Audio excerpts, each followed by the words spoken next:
இயேசு பிறந்த நாள் கிறிஸ்துமஸ். நம்ம இந்த பில்டிங்கோட ஓனர் அன்னை ஹோட்டல் வெளியே ஒரு பெரிய போர்டு வச்சிருக்கிற பேனர் என்ன போட்டிருக்காங்க? இயேசு கிறிஸ்தவர்களுக்கு மாத்திரம் பிறக்கவில்லை, எல்லா மனிதர்களுக்காகவும் பிறந்திருக்கிறார். இன்னைக்கு ஏதோ கிறிஸ்டின் அவங்க பிறந்த நாள் என்று நினைக்கிறார்கள். அது அல்ல. இயேசு எல்லா மனிதர்களுக்காகவும் எல்லா மனுகுலத்திற்காகவும் அவர் பிறந்திருக்கிறார். முழு உலகத்துக்கும் ரட்சகர், எல்லா மனிதர்களுக்கும் ரட்சகர். ஸ்தோத்திரம். கிறிஸ்தவர்கள் மாத்திரம் அல்ல, எல்லா மனிதர்களுக்கும் அவரே ரட்சகர். ஒரு ரட்சகர் முழு உலகத்திற்கும் பிறந்திருக்கிறார். எல்லாரும் கரங்களை தட்டுவோமா? ஆமென். முழு உலகத்துக்கும் ரட்சகர் பிறந்திருக்கிறார். அதற்கு ஸ்தோத்திரம். சரி, சீக்கிரம் நான் முடிக்கிறேன். அதற்கு ஸ்தோத்திரம். இயேசு பிறந்தார், ஓடினார், திரும்பினார். இதுதான் நான் சொல்ல போறேன். சொல்லுங்க. திரும்பினார். இதுதான் இன்னைக்கு. கர்த்தருக்கு ஸ்தோத்திரம். இயேசு பெத்லகேமில் பிறந்தார், எகிப்துக்கு ஓடினார், இஸ்ரவேலுக்கு திரும்பினார். ஸ்தோத்திரம். எங்க பிறந்தார் இயேசு? பெத்லகேமில் பிறந்தார், எகிப்துக்கு ஓடினார், இஸ்ரவேலுக்கு திரும்பினார். ஸ்தோத்திரம். இதான் நம்ம வாழ்க்கை. Praise the Lord. கர்த்தருக்கு ஸ்தோத்திரம். அருமையான ஒரு பிறப்பு. பெத்லகேமில் பிறந்தார். பெத்லகேம் என்றால் அர்த்தம் என்னவென்றால் ஆகாரத்தின் வீடு. சொல்லுங்க. ஆகாரத்தின் வீடு என்று அர்த்தம் பெத்லகேம் என்றால். ஸ்தோத்திரம். அப்படி ஒரு இடத்துல இயேசு பிறந்தார். நல்ல செழிப்பா பிறந்தார். ஸ்தோத்திரம். பெத்லகேம் என்ற ஊர்ல. அது மாத்திரமல்ல, பெத்லகேம் என்றால் புகழ்ச்சி என்று ஒரு அர்த்தமும் இருக்கு. ஸ்தோத்திரம். நல்ல பிறப்பு, புகழ்ச்சி எல்லாம் இயேசுவுக்கு இருந்தது. ஸ்தோத்திரம். இயேசு பிறந்தத சாஸ்திரிகள் எல்லாரும் வந்து பார்க்கறாங்க, அவருக்கு காணிக்கை கொடுக்கறாங்க, அவரை வணங்குறாங்க. இதெல்லாம் நல்லா இருக்குது. பெத்லகேம். ஸ்தோத்திரம். நமக்கும் கூட பிறப்புன்னு ஒன்று இருக்கிறது, ஓடுவது என்று ஒன்று இருக்கிறது, திரும்புவது என்று நமக்கு ஒன்று இருக்கு. ஸ்தோத்திரம். பிறப்பு நல்லா இருக்குது. நல்ல புகழ்ச்சி, கனம், ஆகாரத்தின் வீடு, நல்ல இடத்துல இயேசு பிறந்தார். ஸ்தோத்திரம். நமக்கு கூட நம்ம வாழ்க்கை ஆரம்பம் ரொம்ப நல்லா இருக்குதுங்க. நல்ல குடும்பம், அப்பா அம்மா, நல்ல நல்ல ஆரம்பம், நல்ல மகிழ்ச்சி, கனம் எல்லாமே நல்லா இருக்குது. அதுக்கப்புறம் ஒரு கட்டம் வருகிறது. இயேசுவை அவன் தாய் தகவல் எடுத்துக்கொண்டு ஓடினார். அந்த கட்டம் நமக்கும் வருது.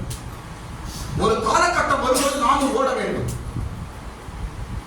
ஓடிக்கொண்டே இருக்கணுமா என்று கேட்கல. ஒரு நாள் நாம் திரும்பி வருவோம். கடைகளை தட்டுங்க. ஒரு நாள் திரும்புவோம். ஒரு நாள் திரும்புவோம்.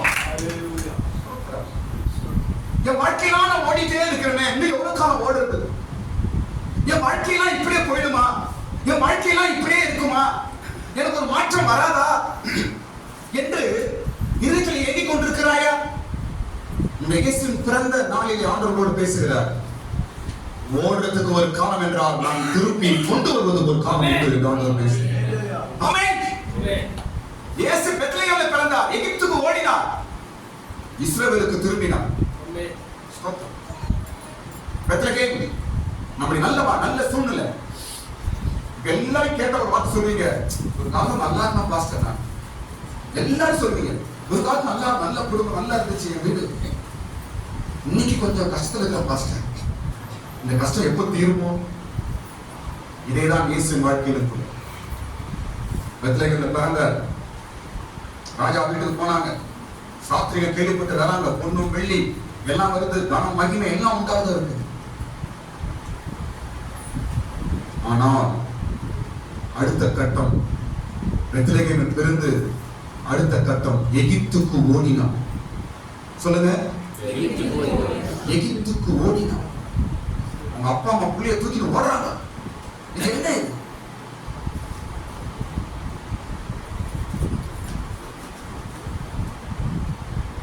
நமக்கும் இப்படி ஒரு காலகட்டம் வருது. மத்தேயு சுவிசேஷம் 2ஆம் அதிகாரம் எடுங்க.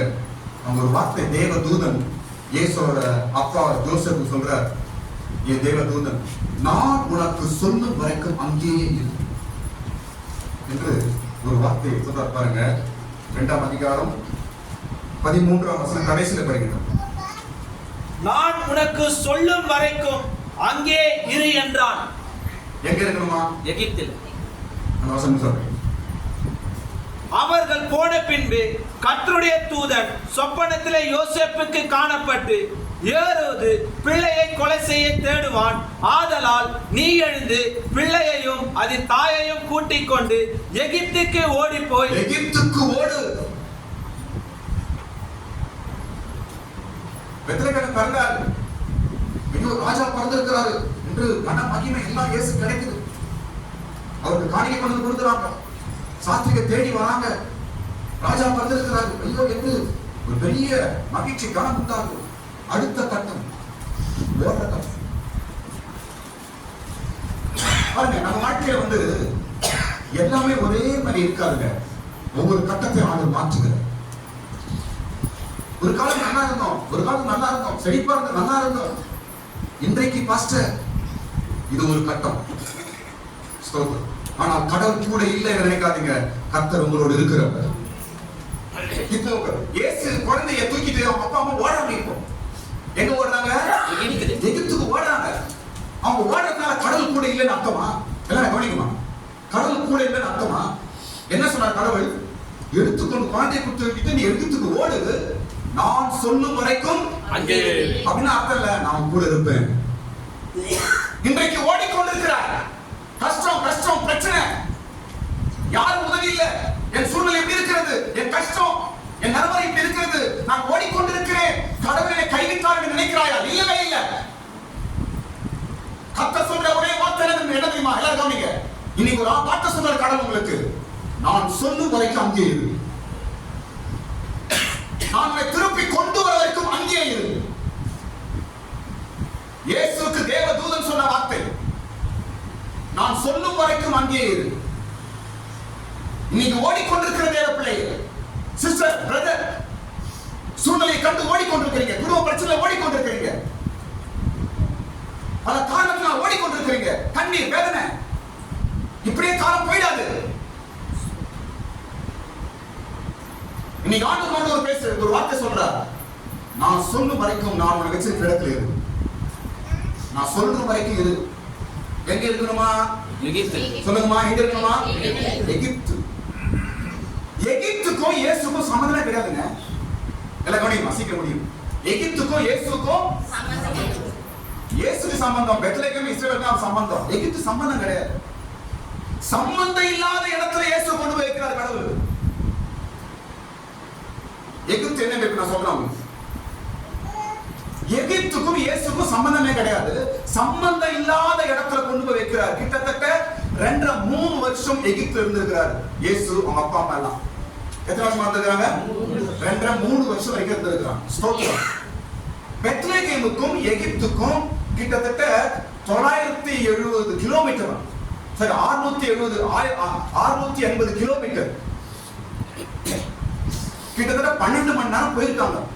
அந்த காலத்துல வண்டி கிடையாது, மோட்டார் பைக் கிடையாது, வாகனம் கிடையாது. எப்படி போயிருக்காங்க? கழுத மேல உட்கார்ந்து குழந்தைய தூக்கிட்டு 12 மணி நேரம் நடந்து போயிருக்கிறாங்க. பெத்லகேமில் இருந்து சொல்லுங்க எகிப்துக்கு கொண்டு போயிருக்காங்க. ஸ்தோத்திரம். அந்த காலத்துல 2-3 வருஷம் வந்திருக்கிற இயேசு குழந்தையில எவ்வளவு கஷ்டப்பட்டு போயிருப்பாங்க. 12 மணி நேரம் எப்படிங்க? என்ன கணக்கு? காற்று, மழை, பனி, குழந்தைய தூக்கிட்டு போறாங்க. ஏன்? கடவுள் தானே அவரு, கடவுள் தானே, காப்பாற்றலாமே. உன்னை யாராவது கேட்கிறாங்களா? உன் கடவுள் தானே கூட இருக்கிறாரு, நீ ஜெபம் பண்ற, சர்ச்சுக்கு போறிய, உன்னை காப்பாற்ற யாரா கேட்கிறாங்களா? அதெல்லாம் நீ கவலைப்பட கலங்காதீங்க. கர்த்தர் கூட இருக்கிறார். ஆனால் நேரம் வரும்போது காரியங்களை செய்வார். கலங்க கட்டுங்க. நீ கலங்காத, கலங்கி பயப்படாத. அவன் சொல்ற கேள்வி, இவன் கேட்கிற கேள்விக்கு பயப்படாத. இயேசு கூட தான் கடவுள். அவன் அப்பா அம்மா தூக்கிட்டு 12 மணி நேரம் நடந்து போறாங்க. ஆண்டவர் போக சொல்லிட்டா. அது ஒரு கட்டம், அது ஒரு கட்டம். நான் உனக்கு சொல்லும் வரைக்கும் எகிப்தில் இரு. எகிப்துக்கும் இயேசுக்கும் சம்பந்தமே கிடையாது. எகிப்து ஒரு கெட்ட சகுனமான இடம். சொல்லுங்க, எகிப்து என்பது கெட்ட சகுனமான ஒரு இடம். கவனிங்க, சில சூழ்நிலையில கடவுள் நம்மையும் கூட சம்பந்தம் இல்லாத இடத்துல வைக்கிறாங்க. நான் சொல்றது புரியுங்களாங்க? சில நேரங்களில் கடவுள் நம்மையும் கூட சம்பந்தம் இல்லாத இடத்துல, சம்பந்தம் இல்லாத ஜனங்க மத்தியில, சம்பந்தம் இல்லாத சூழ்நிலையில கடவுள் வைக்கிறார். அதனால கடவுள் இல்ல, என்னை கைவிட்டாரு, பிசாசை நடத்துறாரு நினைக்காத. அழைத்த தேவன் ஒருபோதும் கைவிட மாட்டார். இயேசு நேற்றும் இன்றும் என்றைக்கும் மாறாதவர். நீ நம்பின இயேசு உன்னை கைவிட மாட்டார். நம்பினவர்களை ஒருபோதும் கைவிடுவது அவர் பழக்கமே கிடையாது, அவர் சரித்திரமே கிடையாது. ஸ்தோத்திரம். சம்பந்தம் இல்லாத இடத்துல கடவுள் வைக்கிறாரு. இன்னைக்கு ஆண்டவர் பேசுகிறார், கலங்காதீங்க. நான் எங்கேயோ போய் மாட்டிட்டேன், நான் எங்கேயோ போய் தவித்துக் கொண்டிருக்கிறேன், ஒரு வேதனை தெரியாம போயிட்டேனா, என் வாழ்க்கை இப்படி ஆயிடுச்சு என்ன என்று கலங்குகிறாயா? இல்லை, நான் சொல்லும் வரைக்கும் நீ அங்கேயே இரு என்று தேவ தூதன் இயேசுவுக்கு சொன்னது போல இன்றைக்கு ஆண்டவர் உனக்கு சொல்லுகிறார். நீ இப்ப இருக்கிற இடம் கடவுள் உன்னை வைத்த இடம். கண்ணை மேல வைத்து கண்ணு மூடு, ஒரு நிமிஷம் கண்ணை மூடுங்க. ஆண்டவர் பேசுகிறார். நீ இன்றைக்கு இருக்கிற இடம் தேவன் உன்னை வைத்திருக்கிற இடம். ஏதோ சாத்தானை கொண்டு போயிட்டா, ஏதோ நடக்குது, ஏதோ கடவுள் கைவிட்டாரு, ஏதோ தப்பு நடக்குது. இல்ல, கடவுள் உன்னை வைத்திருக்கிற இடம். இயேசுவை எகிப்தில 3 வருஷம் வைத்தது போல உன்னை ஆண்டவர் ஏதோ இடத்துல வைத்திருக்கிறார். நான் சொல்லும் வரைக்கும் அங்கே இரு, நான் சொல்லும் வரைக்கும் அங்கே இரு, நான் உன்னை திருப்பி கொண்டு வர வரைக்கும் அங்கே இரு. இந்த ஆண்டவர் இன்னைக்கு பேசுகிறார். ஹல்லேலூயா. தேவ வார்த்தை இது. இந்த வார்த்தையோடு நீங்க போங்க. அதற்கு ஸ்தோத்திரம். சரி, இந்த எகிப்து என்றால் அர்த்தம் என்ன? நான் சீக்கிரம் போயிடலாம். எகிப்து என்றால் அர்த்தம் என்ன என்றால் ஒரு 4 காரியங்கள் சொல்றேன் பாருங்க. இங்கதான் இயேசு கொண்டு போய் வச்சார் தேவதூதன். அவன் அப்பா அம்மா யோசேப்பும் மரியாளும் குழந்தையாக இயேசு தூக்கிட்டு 12 மணி நேரம் அவங்க போயிட்டாங்க. எங்க போயிட்டாங்க? எகிப்துக்கு போயிட்டாங்க. நான் சொல்ற வரைக்கும் அங்கே இருந்து தேவதூதன் சொல்லிட்டார். இந்த எகிப்து என்றால் அர்த்தம் என்னவென்றால் முதலாவது அடிமை. சொல்லுங்க, சொல்லுங்கம்மா. அடிமை. நீங்க அடிமையில எங்க இருக்கீங்களா? நீங்க கவனிங்க, அடிமையா எங்க இருக்கிறீங்களா? சீக்கிரத்தில் உங்களை கடவுள் வெளியே கொண்டு வர போறார். நான் இந்த அடிமை வாழ்க்கை வாழ்ந்துட்டு இருக்கிறேன், நான் அடிமை போல இருக்கிறேன், எனக்குன்னு ஒண்ணு இல்ல என்று கலங்கி கொண்டிருக்கிறாயா? இல்லை. இயேசுவே எகிப்துல 3 வருஷம் அடிமை என்ற ஊர்ல இருக்கிறார். ஸ்தோத்திரம். எல்லாவற்றுக்கும் பிரதிபலன் உண்டு. எகிப்து என்றால் இரண்டாவது அர்த்தம் நிந்தை. சொல்லுங்க, யோசுவா 5:9. அடிமை என்பது சகரியா 10:11. வீட்டுல படிங்க. இரண்டாவது நிந்தை. நான் சொல்லும் வரைக்கும் அங்கே. ஸ்தோத்திரம். பிறந்தால் ஓடினார். இன்னைக்கு நிந்தையான பாதையில் ஓடிக்கொண்டிருக்கிறீங்களா? நிந்தை. பல பேர் பல காரியங்களை பத்தி பேசுறாங்க. என் காது கேட்கிற மாதிரி சொல்றாங்க, நான் செய்யாத பேசுறாங்க, எனக்கு வேதனை வரும்படி பேசுறாங்க என்று கலங்குறீங்களா? இது நீ எகிப்தில் இருக்கிறாய் என்று அர்த்தம். அதனால கடவுள் கையை விட்டாரு. அதனால எனக்கு யாருமே கிடையாது, என் வாழ்க்கை அவ்வளவுதான் என்று இல்லை. ஆண்டவர் ஒரு நாள் நியமித்திருக்கிறார். அது வரைக்கும் அங்கே இரு. அதுக்கப்புறம் உன் வாழ்க்கை திரும்பும். மூன்றாவது எகிப்து என்றால் உபத்திரம். யாத்திராகமம் 3:7. எகிப்து என்றால் அர்த்தம் சொல்லுங்க, உபத்திரம்.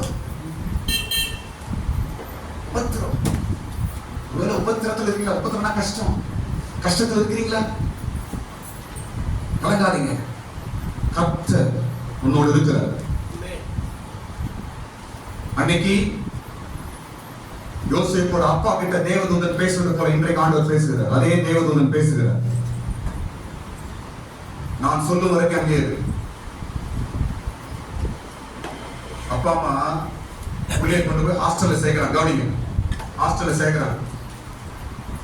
சில கஷ்ட சூழ்நிலைக்குள்ள ஹாஸ்டல்ல படிக்கிட்டோம் அப்படின்ட்டு ஹாஸ்டல்ல சேர்க்கிறாங்க. அப்பா அம்மா சொல்றாங்க, அம்மா படிக்கிற வரைக்கும் இங்கே இருமா, நான் பார்த்துக்கிறேன். அப்பா படிப்பு முடிக்கிற வரைக்கும் இங்கே இருப்பா, 2 வருஷம் படிச்சு எதாவது கஷ்டப்பட்டு முடிச்சுடுப்பா அப்படின்னு சொல்றாங்க. ஹாஸ்டல் படிப்பு முடிச்ச உடனே அவங்க வாழ்க்கை தரம் மாறுது. ஆனா காலமெல்லாம் ஹாஸ்டல்ல இருப்பாங்க. கவனிங்க, வாழ்க்கையெல்லாம் ஹாஸ்டல்ல இருப்பாங்க இல்ல, சில காலம். ஸ்தோத்திரம். இன்னைக்கு உன் சூழ்நிலை ஒரு ஹாஸ்டல் போல. ஏசப்பா தான் விட்டுருக்காரு, ஏசப்பா தான் ஹாஸ்டல்ல வச்சிருக்கிறார். சில காலம் தான் இது ஒரு படிப்பு. இது முடிச்ச உடனே உன் வாழ்க்கை நிலவரம் மாறும். ஆமென். எகிப்து என்பது உபத்திரம். 4வது எகிப்து என்றால் வெட்கம். ஸ்தோத்திரம். எசேக்கியேல் 33. எகிப்து என்றால் என்ன சொல்லுங்க? வெட்கம். சில சூழ்நிலையில ரொம்ப வெட்கமா இருக்கு, அவமானமா இருக்குது எனக்கு என்று நினைக்கிறீங்களா? கலங்குறீங்களா? ஸ்தோத்திரம். கவனிங்க, என் வாழ்க்கை சூழ்நிலை அவமானமா இருக்கிற, அவமானத்தை சகிக்கிறேன், அவமானத்தை தாண்டி போறேன் என்று நினைக்கிறீர்களா? ஸ்தோத்திரம். கர்த்தர் உன்னோடு இருக்கிறார். நான் சொல்லும் வரைக்கும் அங்கேயே இரு என்று இயேசு கொண்டு போய் எங்க வைக்கிறாங்க? இப்போ எகிப்தில் வைக்கிறார்கள். பல சம்பந்தமே இல்லாத இடம், சம்பந்தமே இல்லாத இடம்,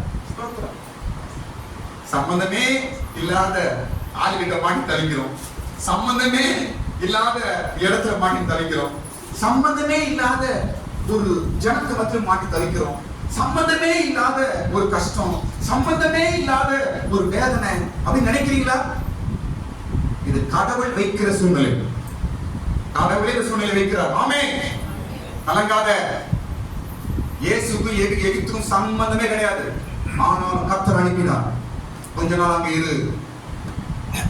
உனக்கும் இன்னைக்கு நீ பிரச்சனைக்கு சம்பந்தமே இல்லை, ஆனாலும் கர்த்தர் வைத்திருக்கிறார். ஸ்தோத்திரம். தங்க சிஸ்டருக்கு சம்பந்தமே இல்லாம ரெடில்ஸ் வீடு எடுத்துக்கிறாங்க. என்னதுக்கு தெரியல, கடவுள் தான் வச்சிருக்காரு. தங்க சிஸ்டருக்கு ரெடில்ஸ்க்கு சம்பந்தமே இருக்கு. ஆமென். ரெடில்ஸ் வீடு எடுத்து வச்சிருக்காங்க. எதுக்கு? தேவதூதர் சொல்றார் கொஞ்ச நாள் அங்க இரு. ஆமென் சொல்லுங்க சிஸ்டர். ஆமென். கொஞ்ச நாள் அங்க இரு, நான் என்னை மாற்றி கொண்டு வருவேன். அல்லேலூயா.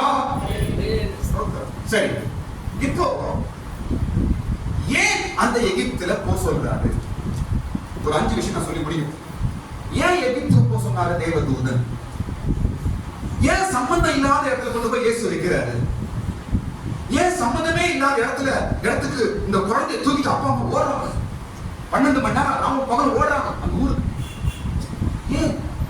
முன்னே கூட ஆண்டவர் சம்பந்தம் இல்லாத ஒரு இடத்துல நீங்க வச்சிருக்காரு. ஏன்? சம்பந்தம் இல்லாத ஒரு பாதையில உங்களை நடத்துறார். ஏன்? 5 காரணங்கள் இருக்கு. ஏன் ஏன் என்று பார்க்கும் பொழுது 5 காரியங்கள். ஆமென். 5 விதமான காரியங்கள். ஏன் என்று காரணம் சொல்லுங்க. நம்பர் 1, ஏன் எகிப்துக்கு இயேசு கொண்டு போனார்? 3 வருஷம் ஏன் அவ்வளவு தூரத்துல கொண்டு போய் வச்சார்? ஏன் எகிப்து என்ற அடிமையில கொண்டு போய் இயேசு வச்சார்? ஏன் எகிப்து என்ற நிந்தையில கொண்டு போய் இயேசு அங்க வைக்கிறார் கடவுள்? ஏன் என்றால் நம்பர் 1, முதலாவது ஏரோதின் கோபத்திற்கு தப்பிக்கும்படிக்காக. ஆமென். எதுக்கு இயேசு எகிப்து கொண்டு போறார் கடவுள்? சொல்லுங்க, சத்தமா சொல்லுங்க. ஏரோது யாரு? ராஜா. அவனுக்கு என்ன? இயேசுவை குழப்பம். இயேசு குழந்தைய குழப்பம். ஏன்? ஏனென்றால் அவர் ராஜாவாய் அபிஷேகம் பண்ணப்பட்டிருக்கிறார். அவருடைய தரம் உயரப்போகிறது, அவருடைய வாழ்க்கை தரம் உயரப்போகுது, அவருடைய பிளான் வேற, அவருடைய மேன்மை அடையக்கூடாது என்று அவனுக்கு தெரியும். அதனால் அவர் என்ன செய்யணும்? அவரை இதாங்க உங்க வாழ்க்கையில எங்க வாழ்க்கையிலும் கவனிங்க. ஏன் சத்துரு நம்ம கோபம்? காரணம் எல்லாம் மனுஷன் ஏன் கோபப்படுறான்? காரணம் எல்லாம் ஜனங்க ஏன் உங்க மேல கோபப்படுறாங்க? காரணம் எல்லாம் ஜனங்க ஏன் உங்களுக்கு விரோதமா பேசுறாங்க? காரணம் எல்லாம் ஜனங்க ஏன் உங்களை பகைக்கிறாங்க தெரியுமா? கவனிங்க. ஏன் தெரியுமா? நீங்க ராஜாவால் அபிஷேகம் பண்ணப்பட்டிருக்கு என்று அவனுக்கு தெரியும். ஆமென். நீங்க ஒரு விசேஷமான ஆள் என்று அவங்களுக்கு தெரியும், சாத்தானுக்கு தெரியும். நீங்க உயர போறீங்க, உங்க தரம் உயர போறது, உங்க வாழ்க்கை தரம் மாற போகிறது, நீங்க ஒரு விசேஷமான ஆள் என்று சாத்தானுக்கு தெரியும். அந்த கோபத்திலிருந்து நீங்க தப்பிக்கும்படிக்கு தான் ஆண்டவர் இன்றைக்கு உங்களை எகிப்தில் வச்சிருக்கிறார். இந்த சூழ்நிலையில வச்சிருக்கிறார். சில சூழ்நிலையிலே கடவுள் வச்சிருக்கிறார். கவனிக்கிறீங்களா? ஆமென். ஏன் எகிப்து வச்சிருக்கிறாங்க? காரணம் சொல்லுங்க. கோபம் தனி. சொல்லுங்க. கோபத்திற்கு தப்பிக்கும்படி. இன்னைக்கு ஆண்டவர் திரும்ப இவனை எங்கேயோ வச்சிருக்கிறார். ஏன் தெரியுமா? ஏதோ சாத்தானின் கோபத்திற்கு நீ தப்பிக்கும்படிக்கு கடவுள் இன்னைக்கு நாங்க வச்சிருக்கிறா. சொல்ற வரைக்கும் அங்கே இரு. இதோ கோபம் உன் மேல, உன்னை கொல்லணும், உன்னை அழிக்கணும், உன் குடும்பத்தை கொல்லணும், உன் குடும்பத்தை அழிக்கணும் என்று ஏதோ ஒரு தீய சக்தி ஏரோதின் ஆவி சுத்துது. அதனாலதான் கடவுள் உன்னை கொண்டு போய் எகிப்து என்ற தூர இடத்துல வச்சிருக்கிற. ஆமென். கொஞ்ச நாள் தான் நான் சொல்ற வரைக்கும் அங்கே இரு. ஏன்னா உன்னை கொல்றதுக்கு ஒரு சுத்திரம். ஏன்னா என் புள்ள நீ உன்னை கொல்றதுக்கு ஒரு சுத்திரம். உன் மேல ஒரு கோபமா இருக்கிறான். அதனால நீ காப்பாற்றப்பட்டதுக்காக நான் உன்னை பத்திரமா வச்சிருக்கிறப்பா, நான் உன்னை பத்திரமா வச்சிருக்கிறப்பா என்று ஆண்டவர் பேசுகிறார். ஆமென். இரண்டாவது காரணம் ஏன் எகிப்து? இரண்டாவது காரணம் தீர்க்க தரிசனம் நிறைவேறும்படிக்காக. ஆமென். தீர்க்க தரிசனம் நிறைவேறும்படிக்காக. ஏன் பிரச்சனை? இன்னைக்கு சம்பந்தமே இல்லாத இடத்துல கடவுளை வச்சிருக்கிறாரு. சம்பந்தமே இல்லாத வழியில் என்ன கடவுள் நடத்துறாரு. ஏன் இந்த அடிமைதனம், ஏன் இந்த நிந்த, ஏன் இந்த கஷ்டம், ஏன் எனக்கு இந்த கேள்வி கேட்கிறியா? இன்னைக்கு ஆண்டவர் பதில் கொடுக்கிறார். பாருங்க, தீர்க்க தரிசனம் உன் வாழ்க்கையில நிறைவேறும்படிக்காக. சம்பந்தமே இல்லாத எகிப்துக்கு இயேசு ஏன் கொண்டு போகப்பட்டார்? பெத்லகேம்ல பிறந்தாங்க. 700 கிலோமீட்டர் சம்பந்தமே கிடையாது. ராமன் பகலும் கோழி தூக்கி ஓடுறாங்க அவங்க. காரணம் என்ன? எல்லாத்துக்கும் காரணம் இருக்குது. இன்னைக்கு சம்பந்தம் இல்லாத ஒரு பாதை, சம்பந்தம் இல்லாத ஒரு சூழ்நிலை, சம்பந்தம் இல்லாத ஒரு இடத்துல உன்னை கடவுள் வச்சு நடத்துறார் என்றால் காரணம் என்ன? தீர்க்க தரிசனம் நிறைவேறும்படிக்காக, தேவ வார்த்தை நிறைவேறும்படிக்காக, உன்னை குறித்து ஆண்டவர் வச்சிருக்கிற பிளான் நிறைவேறும்படிக்காக. ஆமென். நம்புங்க, விசுவாசிங்க. ஏதோ போறேன், ஏதோ கஷ்டப்பட்டுங்கிறேன், என்ன நடக்குமோ தெரியல, ஏதோ என்று கலங்காதீங்க. உன்னை குறித்து தேவ திட்டம் நிறைவேறும்படிக்காக தான் இது நடந்து கொண்டிருக்கிறது. கரங்களை தட்டுங்க, எல்லாரும் கரங்களை தட்டுங்க. ஆமென். உன்னை குறித்து ஒரு தீர்க்க திட்டம் நிறைவேற போகிறது. உன்னை குறித்து ஒரு பிளான் நடக்க போகிறது. உன்னை குறித்து கடவுள் என்ன நினைத்திருக்கிறாரோ அதை நிறைவேற்ற போகிறார். அதனாலதான் இந்த எகிப்து கலங்காத. தீர்க்க தரிசனம் நிறைவேறும்படிக்காக இயேசு எகிப்துக்கு கொண்டு போகப்பட்டார். இயேசு எத்தனை வருஷம் இருந்தாரு? சொல்லுங்க. கிட்டத்தட்ட 3 வருஷம். ஒருவேளை உதாரணம் சொல்றேன், ஒருவேளை உங்களுடைய பாதுகள் ஒரு 3 வருஷம் தான் இருக்கும். அதுக்கப்புறம் ஆண்டவர் திருப்பிடுவார். கரங்களை தட்டுங்க, நம்பி கரங்களை தட்டுங்க. என் பிரச்சனை 3 வருஷம் தான். அதுக்கப்புறம் ஆண்டவர் திரும்ப போறாரு. என் பிரச்சனை 3 வருஷம் தான். இயேசு திருப்பிட போற என்னைய திரும்புவா. ஹalleluya. கலங்காத. மூன்றாவது காரியம், ஏன் எகிப்துல போய் இயேசு எகிப்து அனுப்பிச்சிட்டாரு? மூன்றாவது காரணம்.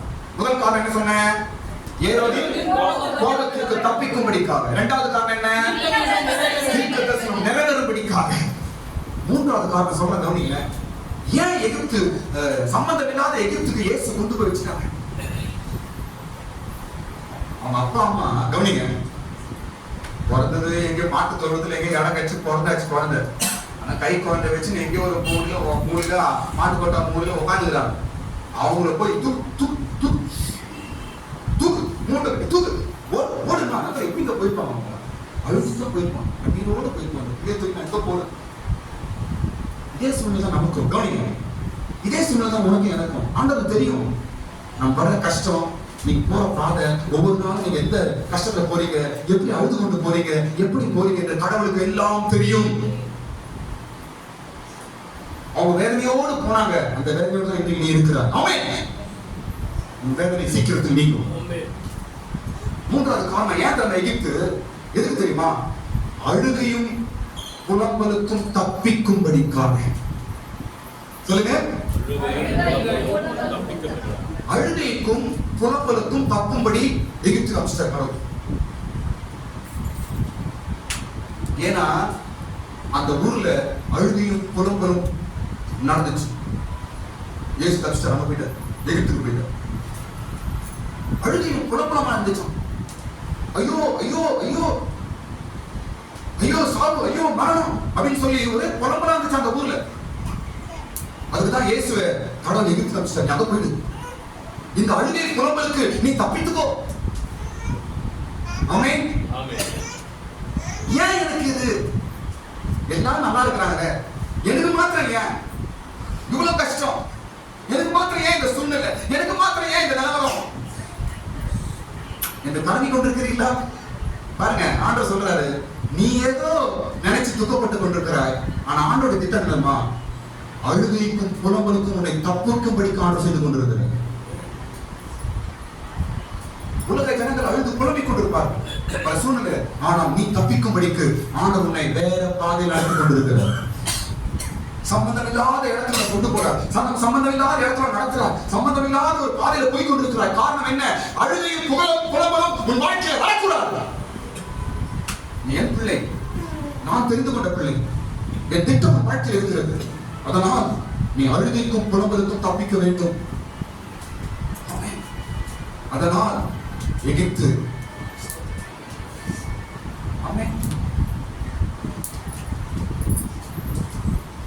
பயங்கரமான அழுகை புலம்பல் அந்த ஊர்ல. படிங்க, வசனம் படிங்க, 17 வசனம் படிங்க. புலம்பலும் அழுகையும் மிகுந்த துக்கம் கொண்டாடலும் ஆகிய கூக்குரல் ராமாவிலே கேட்கப்பட்டது. அழுகை, புலம்பல், கூக்குரல் இதெல்லாம் கேட்கப்பட்டுச்சு. ஆனா இயேசு அங்க இருந்தாரா? இல்ல. அவர் எங்க இருந்தார்? அப்போ எகிப்துல. விசுவாசிங்க, நம்புங்க. நீங்க இப்ப நீங்க இருக்கிற கவனிங்க, இப்ப நீங்க இருக்கிற இடத்துல அழுகையும் புலம்பலும் இருக்காரு. ஏனென்றால் ஆண்டவனை வேற பாதையில கொண்டு போயிட்டு இருக்கிறார். நீ சம்பந்தமே இல்லாத இடம், எனக்கு தேவையில்லாத இடம், எனக்கு இந்த பிரச்சனையே தேவையில்லை, இந்த வாழ்க்கை எனக்கு தேவையில்லாத நான் மாட்டிட்டு நினைக்கிறீங்களா? இல்ல, கடவுளுக்கு தெரியும் உன் ஆண்டவர் தப்பிக்க வைத்துக் கொண்டிருக்கிறார். நீ அழுகையும் புலம்பலும் இல்லாமல் உன்னை ஆண்டவர் வேற இடத்துல கொண்டு வந்திருக்கிறார். தேவையில்லாத பிரச்சனை மாட்டிட்டேன், தேவையில்லாத இடத்துல இருக்கிறேன், தேவையில்லாத ஒரு வாழ்க்கை எனக்கு அப்படி நினைக்கிறியா? இல்ல, உன்னை தப்பிக்க செய்யும்படிக்கு ஆண்டவரை நடத்தி கொண்டிருக்கிறார். இன்றைக்கு இருக்கிற இடம் எகிப்து. இன்றைக்கு எகிப்தில் இருந்து கொண்டிருக்கிறார். அடுத்தது 4வது காரியம் சொல்ல கவனிங்க. 4வது காரியம், ஏன் எகிப்துக்கு கடவுள் அமைச்சிட்டாரு? காரணம் என்ன? 3 வருஷம் எகிப்துல இருந்து கடவுள் சொல்லிட்டார், நான் சொல்ற வரைக்கும் அங்கே அப்படி சொல்லிட்டார். காரணம் என்ன? 4வது காரணம் என்ன தெரியுமா? வஞ்சனைக்கு தப்பிக்கும்படி. சொல்லுங்க சொல்லுங்க, மறுபடியும் சொல்லுங்க, சத்தமா சொல்லுங்க. வஞ்சனைக்கு வஞ்சனை என்ன சொல்லுங்க. வஞ்சனை அப்படின்னா அர்த்தம் என்ன? தெரியலையா? வஞ்சனை என்னங்க? தந்திரம், தந்திரம், ஏமாற்றுவது. இதுக்கு தப்பிக்கும்படிக்கு தான் கடவுள் உன்னை எகிப்து நடத்தி கொண்டிருக்கிறார். இன்னைக்கு நீ எகிப்து என்ற பாதையில் போய் கொண்டிருக்கிற. இன்னைக்கு எகிப்து என்ற ஊர்ல இருக்கிறீங்க. நீங்க ஒரு அடிமையா இருக்கலாம், நிந்தையா இருக்கலாம், பிரச்சனையா இருக்கலாம், ஏதோ சூழ்நிலை இருக்கிறீங்க. காரணம் என்ன தெரியுமா? வஞ்சனைக்கு உங்களை ஆண்டவர் தப்பிக்க செய்து கொண்டிருக்கிறார். எந்த வஞ்சனை அப்படின்னா 8ஆம் வசனம் படிங்களா? 2ஆம் வசனம் படிங்க. நீங்க 2ஆம் அதிகாரம் 8ஆம் வசனம் சொல்றாருமா, ஏரோது சொல்றான், நீங்க குழந்தைய பார்த்துட்டு என்கிட்ட சொல்லுங்க, நானும் அந்த குழந்தைக்கு நமஸ்காரம் பண்றேன் அப்படின்னு. இது உண்மையா? உண்மையா? நீங்கள் போய் பிள்ளையை குறித்து திட்டமாய் விசாரிங்கள். நீங்கள் அதை கண்ட பின்பு நானும் வந்து அதை பணிந்து கொள்ளும்படி எனக்கு அறிவுங்கள் என்று சொல்லி அவர்களை பெத்லகேமுக்கு அனுப்பினான். யார் சொல்றது? ராஜா. அதான் யாரு? ஏரோது சொல்ற. என்ன சொல்றாரு? கவனிங்க. ஏரோது என்ன சொல்றாரு? போயிட்டு குழந்தைய பார்த்து சொல்லுங்க, நானும் வந்து பணிந்து பணினா அர்த்தம் நானும் வந்து குழந்தைய வணங்குறேன் எனக்கு சொல்லுங்க. இது வணங்குறது அப்படி ஒரு வணங்குறது. அப்ப இவன் பேசுற வார்த்தை என்னது? வஞ்சனை. ஒருவேளை ஏசாம இருந்தா என்ன இருக்கும்? நம்மளுடைய அறிவியல் பேச டூர்லாம் இருந்தா அவன் வந்து கொண்டு இருப்பான். நான் நமஸ்காரம் பண்ண வரான்னு சொல்லிட்டு என்ன பண்ணிட்டு இருப்பான்? வஞ்சனை. இன்னைக்கு ஆண்டவர் உன்னை வேற இடத்துல கொண்டு வச்சிருக்கிறார், வேற பாதையில போய் கொண்டிருக்கிறார். ஒருவேளை அடிமை நீங்க என்ற ஒரு பாதையில நீங்க போய் கொண்டிருக்கிறீங்க, எகிப்தில் இருக்கிறீங்க. காரணம் தெரியுமா? பல வஞ்சனையிலிருந்து உங்களை தப்பிக்கும்படி ஆண்டவர் நடத்தி கொண்டிருக்கிறார். வஞ்சனை என்ன? உன்னை ஏமாத்துற ஜனங்கள் உன்னை காப்பாற்றிருக்கிற கடவுள். ஆமென். உன்னை தந்திரமா ஏமாற்றும் ஜனங்களிடத்திலிருந்து, உன்னை மோசம் பண்ணும் ஜனங்களிடத்திலிருந்து, உன்னை வஞ்சிக்கிற ஜனங்களிடத்திலிருந்து உன்னை காப்பாற்றும்படிக்கு உன்னை எகிப்து கொண்டு போயிருக்கிறார். எகிப்து நல்லது. எல்லாம் சொல்லுங்க, சொல்லுங்க சொல்லுங்க. எகிப்து இன்னைக்கு ஆண்டவர் நடத்தி கொண்டிருப்பது நல்லது. இயேசு எகிப்து போய் 3 வருஷம் இருந்து நல்லது தப்பா? நல்லதா கெட்டதா?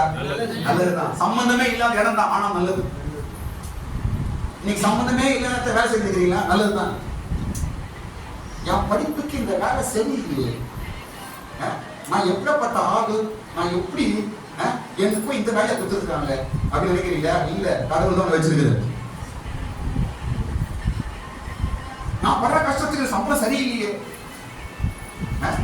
எனக்கு இந்த வாழ்க்கையே சரியில்லையே, எனக்கு இந்த குடும்பமே சரியில்லையே, எனக்கு இந்த ஊரே சரியில்லை. அப்ப இவங்க பரவாயில்ல தான் வைக்கணும்.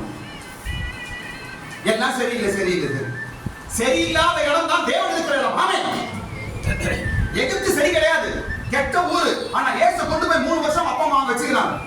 எத்தனை வருஷம்? 3 வருஷம். 1 2 நாள் இல்ல, 3 வருஷம் உட்கார்ந்து இருக்கிறாங்க. சரியில்லாத இடம் தான், ஆனா தேவன் வைத்திருக்கிற இடம். ஆமென். தேவன் வைத்திருக்கிற இடம். குடும்பமா இருக்கட்டும், வீடா இருக்கட்டும், வேலையா இருக்கட்டும், நீ போய் கொண்டிருக்கிற பாதையா இருக்கட்டும், உன்னை சுற்றி இருக்க ஜனங்களா இருக்கட்டும், எல்லாம் எகிப்தை போல இருந்தாலும் தேவன் வைத்த இடம், தேவனோடு இருக்கிறார். அப்ப வஞ்சனைக்கு தப்பிக்கும்படிக்காக நம்ம சூழ்நிலை கஷ்டத்தான் பார்க்கிறோம், ஆனா கடவுள் நம்ம எத்தனை விஷயத்துல காப்பாற்றுறாரு அதை யோசிச்சு பாருங்க. நம்ம கம்ஃபர்ட்டா பார்க்கிறோம், அப்பா கம்ஃபர்ட்டா இருக்கணும், கம்ஃபர்ட்டா இருக்கணும், என்னை யாரும் தொந்தரவு பண்ணக்கூடாது, என்னை யாரும் தொடக்கூடாது, என்னை யாரும் ஒரு வார்த்தை சொல்லக்கூடாது, எனக்கு எல்லாமே நல்லா இருக்கணும் அப்படி எதிர்பார்ப்பதா? இல்ல. சூழ்நிலைகள் எகிப்து போல இருக்கணும், தேவன் நம்மோடு இருப்பார். ஆமென். வஞ்சனைக்கு தப்பும்படிக்காக. கடைசி 5வது காரணம், ஏன் எகிப்து? இயேசு 3 வருஷம் ஏன் எகிப்துல இருந்தார்? 5வது காரணம் தெரியுமா? பிராணனை தேடினவர்கள் அழியும்படிக்கு. ஆமென். 20ஆம் வசனம் சொல்லுங்க. பிராணனை தேடுகிறவர்கள் அது வரைக்கும் எங்க இருக்கணும்? எகிப்தில் இருக்க வேண்டும். பிராணனை அழிக்கிறது. யார் பிராணம் அழிக்கிறதா இருந்தீங்க? யாருங்க? ஏரோது ராஜா. ஏரோது ராஜா பிராணம். யாரோட பிராணம்? யாரோட உயிர்? இயேசுவோட உயிர் எடுத்துட்டு அவன் சுத்தினே இருக்கான். அவன் க்ளோஸ் ஆகிற வரைக்கும் எகிப்தில் இருக்கு. ஆமென். அப்ப நம்மையும் கூட ஆண்டவர் கவனிங்க ஒரு இடத்துல வச்சிருக்கிறார்னா, நமக்கு விரோதமா கிரி செய்யற வல்லமைகளை அழிக்கும் வரைக்கும் ஆண்டவர் வச்சிருப்பார். ஸ்தோத்திரம். சத்ரு அழியும்படிக்கு அங்க வச்சிருக்கிறார். இப்ப ஏறுவது பிராணனை தேடுறான், அவன் அழியும்படிக்கு நீ எங்க இருக்கணும்? எகிப்தில் இருக்க வேண்டும். ஸ்தோத்திரம். 5 காரணம். இந்த காரணத்திற்காக எங்க வச்சிருக்க கடவுளான எகிப்தில் வைத்தார். இன்றைக்கு ஆண்டவர் வச்சிருக்கிறது காரணம் இருக்கிறது. ஆமென். விசுவாசிங்க. ஏதோ கூட்டறவங்க மாட்டிட்டேன், அவங்க மாட்டி விட்டாங்க, இவங்க மாட்டி விட்டாங்க, என் சூழ்நிலை மாட்டிட்டேன். இல்ல, கடவுள் உன்னை நடத்தி கொண்டிருக்கிறார். கடவுள் உன்னோடு இருக்கிறார். எகிப்தா இருக்கலாம், கடவுள் உன்னோடு இருக்கிறார். அது கெட்ட இடம் தான், ஆனால் கடவுள் அங்க இருக்கிறார். யாருக்காக? இயேசுக்காக கடவுள் அங்க இருக்கிறார். ஆமென். இருக்கிற இடம் கெட்ட இடம் தான், கெட்ட ஜனங்கள் தான், சுற்றி கெட்ட சூழ்நிலை தான், கெட்ட மனுஷர்கள் தான். நீ அங்க இருக்கிறதுனால கடவுள் உன்னோடு இருப்பார். ஆமென். ஹalleluya. இப்போ பிறந்தார். 2வது பார்த்தோம், ஓடினார். எங்க ஓடினாரு? எகிப்துக்கு ஓடினார். அதே சமயம் அங்கிருந்து இஸ்ரவேலுக்கு திரும்பினார். 3 வருஷம் முடிஞ்ச உடனே தேவதூதன் மறுபடியும் பேசுறாரு, நீ எங்க? இஸ்ரவேலுக்கு கிளம்பு. ஆமென். 3 வருஷம் முடிஞ்ச உடனே எகிப்துல இருந்து எங்க கிளம்புறாங்க? போங்க, இஸ்ரவேலுக்கு திரும்பு. நேரம் வரும். ஹalleluya. ஆண்டவர் உன்னை கூட திரும்ப செய்வார். உன் சூழ்நிலையிலிருந்து உன்னை திருப்புவார். உன் கஷ்டத்தில் உன்னை திருப்புவார். உன் நிந்தையிலிருந்து உன்னை திருப்புவார். உன் அடிமைத்தனத்தில் உன்னை திருப்புவார். உன் அவமான வெட்கத்திலிருந்து உன்னை ஆண்டவர் திருப்ப போகிறார். நீ திரும்புவாய். என் நிலவரம் இப்படிதானா, என் சூழ்நிலை இப்படிதானா, கடைசி வரைக்கும் இப்படிதானா என்று இல்ல. திருப்பும் ஒரு நேரம் வரும். அப்ப எங்க திரும்புவோம் சொல்லுங்க? எங்க திரும்புவோம்? இஸ்ரவேல் என்றால் அர்த்தம் என்ன? இஸ்ரவேல் என்றால் ஆசீர்வாதமான இடம். ஆசீர்வாதம் என்றுதான் அர்த்தம். அல்லேலூயா, அல்லேலூயா. இஸ்ரவேல் என்றால் அர்த்தம் என்ன? யாக்கோபுக்கு பழைய பேர் எடுத்து என்ன பேர் வைக்கிறார்? அவனுக்கு இஸ்ரவேல் என்ற பேர் வைத்தார். அதுக்கப்புறம் தான் பிளஸிங் மாறிட்டான். அவனுக்கு குடும்பம், ஆடு, அப்புறம் என்ன எல்லாம் பொருட்கள் எல்லாம் சேர்ந்து எல்லா பிளஸிங் சேர்ந்துச்சு. எப்போ? இஸ்ரவேல் என்று மாற்றம் இருப்பார். அல்லேலூயா, ஸ்தோத்திரம். கவனிங்க, இன்றைக்கு எகிப்தில் இருக்கிற தேவ பிள்ளையே, இன்னைக்கு நிந்தையில் இருக்கிற தேவ பிள்ளையே, இன்னைக்கு பிரச்சனையில் வாழ்ந்து கொண்டிருக்கிற தேவ பிள்ளையே, இன்னைக்கு அடிமையாய் வாழ்ந்து கொண்டிருக்கிற தேவ பிள்ளையே, ஸ்தோத்திரம். உன்னையும் திருப்பும் ஒரு நாள் ஒன்று உண்டு. நீ திரும்புவாய். எங்க திரும்புவாய்? இஸ்ரவேலுக்கு திரும்புவாய். அப்படின்னா அர்த்தம் என்ன? எல்லா சூழ்நிலையிலிருந்தும் ஆண்டவர் திருப்பி இஸ்ரவேலாய் உன்னை மாற்றுவாராக. கரங்களை தட்டுங்க. ஆமென். இஸ்ரவேல் என்ற ஆசீர்வாதமான ஊருக்கு நீ சீக்கிரமாய் திரும்பப்படுவாய். திரும்புவாய். நம்மை திருப்பும் தேவன். திரும்புவோம். ஸ்தோத்திரம். கொஞ்ச நாள் உன்னை திருப்பும் நாள் சீக்கிரமாய் வரும். தேவதூதன் எகிப்துக்கு போ என்று சொன்ன அதே தேவதூதன் திருப்பி வந்து நீ இஸ்ரவேலுக்கு திரும்பு என்று சொன்னார். அல்லேலூயா. இன்றைக்கு ஒரு பிரச்சனை இல்ல, கஷ்டத்துல இருந்து கொண்டிருக்கிறாய். சீக்கிரத்தில் ஒரு தேவதூதன் உன்னுடன் பேசுவார். நீ திரும்பு. போதும். இதுவரைக்கும் எகிப்து இருந்தது போதும். இதுவரைக்கும் நீ பட்ட கஷ்டம் போதும். இதுவரைக்கும் நீ பட்ட அவமானம் போதும். இதுவரைக்கும் எனக்காக நீ பட்ட நிந்தைகள் போதும். நீ அடிமையாய் வாழ்ந்தது போதும். நீ திரும்பு. இஸ்ரவேலுக்கு திரும்பு. நான் உன்னை உயர்த்த போகிறேன். ஆமென். நான் உன்னை மேன்மைப்படுத்த போகிறேன். நான் உன்னை ராஜாவாய் வைக்க போகிறேன். அநேகர் உன்னை தேடி வரப்போகிறாங்க. இனி உன் வாழ்க்கை மாறப் போகிறது. உன் சூழ்நிலையை நான் மாற்றப் போகிறேன். ஹalleluya. எல்லாரும் கண்களை மூடுங்க. மணிக்கு போகிறோம். எல்லாரும் கண்களை மூடுங்க. ஆமென். பெத்லகேம், எகிப்து, இஸ்ரவேல்.